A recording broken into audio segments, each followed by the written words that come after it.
Hey guys, welcome to my channel and happy Independence Day to all of you. Thanks for joining and thanks for watching.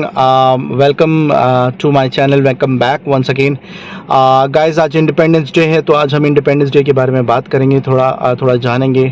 Guys, आज़ादी तो हमें बहुत मिल गई लेकिन आज़ादी इतनी आसान नहीं थी हमारे लिए. 1947 15 अगस्त को जब हमारा देश आज़ाद हुआ तो उसके पीछे बहुत सारे लोगों का खून पसीना और मेहनत शामिल थी. आज आप और हम इतना इजीली आगे पीछे जा पाते हैं, इधर उधर घूम पाते हैं. फ्रीडम ऑफ स्पीच है, राइट टू इन्फॉर्मेशन है, राइट टू ट्रैवल है, सब कुछ है. गाइस, ये बहुत मुश्किल से मिला है हमें, बहुत मुश्किल से लोगों ने इसको आज़ाद करवाया है. गाइस, कुछ स्टोरीज़ हैं जो मुझे पता चली और मैं आप लोगों के साथ शेयर करना चाहता हूँ. सबसे पहले गाइस, थोड़े दिन पहले मैंने एक हिटलर का वीडियो बनाया था. उस वीडियो में आपको मैं एक बात बताना चाहता था जो कि मैंने सोचा था कि इंडिपेंडेंस डे के दिन बताऊंगा. गाइस, मैंने एक हिटलर का वीडियो बनाया था.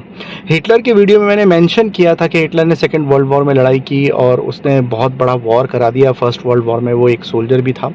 बट गाइस, मेरे हिसाब से कहीं ना कहीं अपनी इंडिपेंडेंस में ना हिटलर का इनडायरेक्टली एक हाथ है. अब हिटलर कैसे हमारे लिए, हमारी आज़ादी के लिए जिम्मेदार है? गाइस देखो, हिटलर ने जब सेकेंड वर्ल्ड वॉर करवाया था ना, तो सेकेंड वर्ल्ड वॉर चला था 1939 से 1945 तक. उस बंदे ने क्या किया था कि पूरे वर्ल्ड में उसने वॉर करवा रखा था.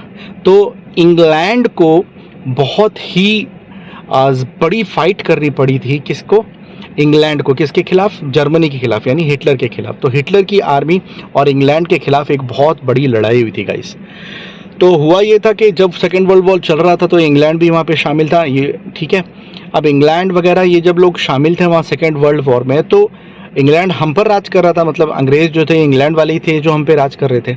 अब ये लोगों का क्या है कि इंग्लैंड वालों को जब अपनी पूरी सोल्जर, अपनी पूरी आर्मी, इतना बड़ा उनको लॉस भी हो गया था सेकेंड वर्ल्ड वॉर में, फाइनेंशियली भी बहुत लॉस हुआ था और सारा इतना बड़ा प्रॉब्लम चल रहा था इंग्लैंड वाले क्षेत्र में. तो वो इंडिया पे आके राज क्या करते? इंडिया पे वो कितने साल और राज करने वाले थे.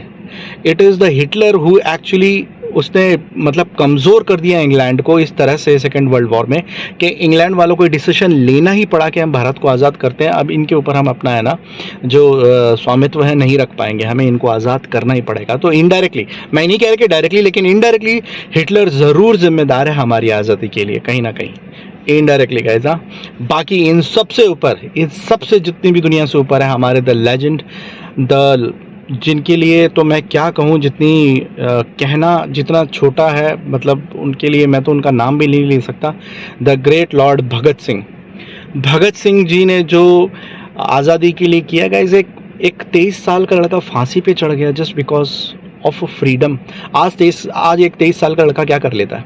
एक 23 साल के लड़के ने अपने आप को फांसी के ऊपर चढ़ा दिया, वो भी हंसते हंसते. गाइस, वो फांसी पे जब चढ़ाए गए थे ना, वो एक दिन पहले ही उनको फांसी दे दी थी, क्योंकि अगले दिन जब उनको फांसी होती है तो सुबह का टाइम था और सुबह के टाइम पे इतने लोग इकट्ठे हो जाते, वहाँ पे इतना हल्ला मच जाता कि भगत सिंह की फांसी रोकनी पड़ती. और आगे जाके ब्रिटिश से भी इन्फॉर्मेशन आने वाली थी कि शायद हमें भगत सिंह की फांसी रोकनी पड़े, लेकिन उन्होंने चालाकी क्या की, भगत सिंह को पहले ही, एक दिन पहले ही शाम को फांसी दे दी.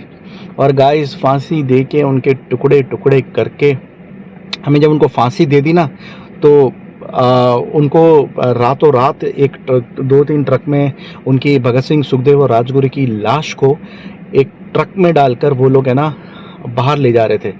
कहीं पर वो ले जा रहे तो जो ड्राइवर था ना, उसको कहीं एहसास हुआ कि यार ट्रक के अंदर कुछ गड़बड़ है. ड्राइवर आई थिंक सरदार ही था कोई.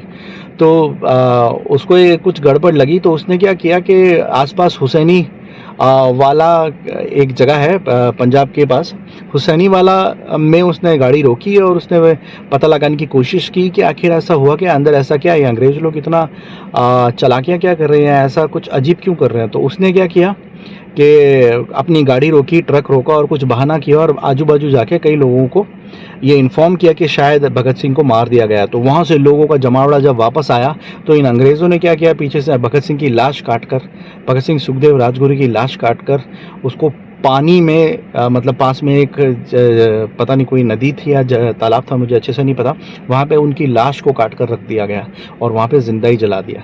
तो उस हुसैनी वाले में ही, हुसैनी वाला जो जगह है वहीं पे आप जाके देखेंगे कभी अगर मौका मिले तो, वहीं पर भगत सिंह का जो जलाया गया था, लास्ट अंतिम संस्कार किया गया था, उसी जगह पर किया गया था. गाइस देखो, क्या हुआ, क्या वो बंदा कहाँ से कहाँ गया। अमीर फैमिली से थे भगत सिंह, इतना ऐसा नहीं था कि वो गरीब फैमिली से थे। आप वो the legend of Bhagat Singh एक मूवी है, वो ज़रूर देखना, वो बहुत अच्छी बनाई गई है, जो अजय देवगन वाली है।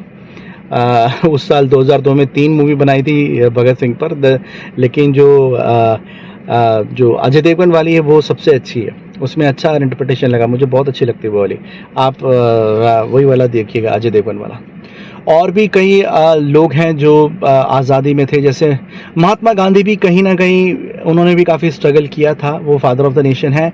लेकिन गाइस मैं भगत सिंह को ज़्यादा सपोर्ट करता हूँ rather than Mahatma Gandhi ji. But उनके विचार, आइडियोलॉजी अलग थी, मुझे उनसे कोई प्रॉब्लम नहीं है, लेकिन मैं पर्सनल प्रेफरेंस ज़्यादा करता हूँ जो भगत सिंह हैं उनको। तो गाइज एक और चीज़ है कि ऐसा नहीं है कि सिर्फ भगत सिंह तो थे ही, भगत सिंह तो सबसे सर्वोपरि, सबसे ऊपर है ही। आप देखेंगे सुभाष चंद्र बोस ने भी बहुत अच्छी तरह से बंगाल को संभाला था, और उस टाइम पे उन्होंने भी एक बहुत बड़ी अपनी आर्मी खड़ी कर दी थी, तो वो भी एक कंट्रीब्यूटर हैं। और भी जितने भी फ्रीडम फाइटर्स हमारे जो हैं, जिन्होंने आज़ादी में योगदान दिया, जिन्होंने बहुत ही अपना खून पसीना बहाया जाए, गाइस उनके लिए सलामी आपको देनी पड़ेगी। सो उन सब के नाम हैप्पी इंडिपेंडेंस डे। मैं उन सबको नमन करता हूँ, हाथ जोड़कर प्रणाम करता हूँ, जिन्होंने आज़ादी के लिए, हमारे देश के लिए इतना सब कुछ खोया, वो हमारे लिए इतना उन्होंने खून पसीना एक कर दिया। तो मैं उन सब के जज्बे को और उन सब की चीज़ों को सलाम करता हूँ। जय Hind guys, happy independence day. Stay safe, stay healthy. Thank you so much.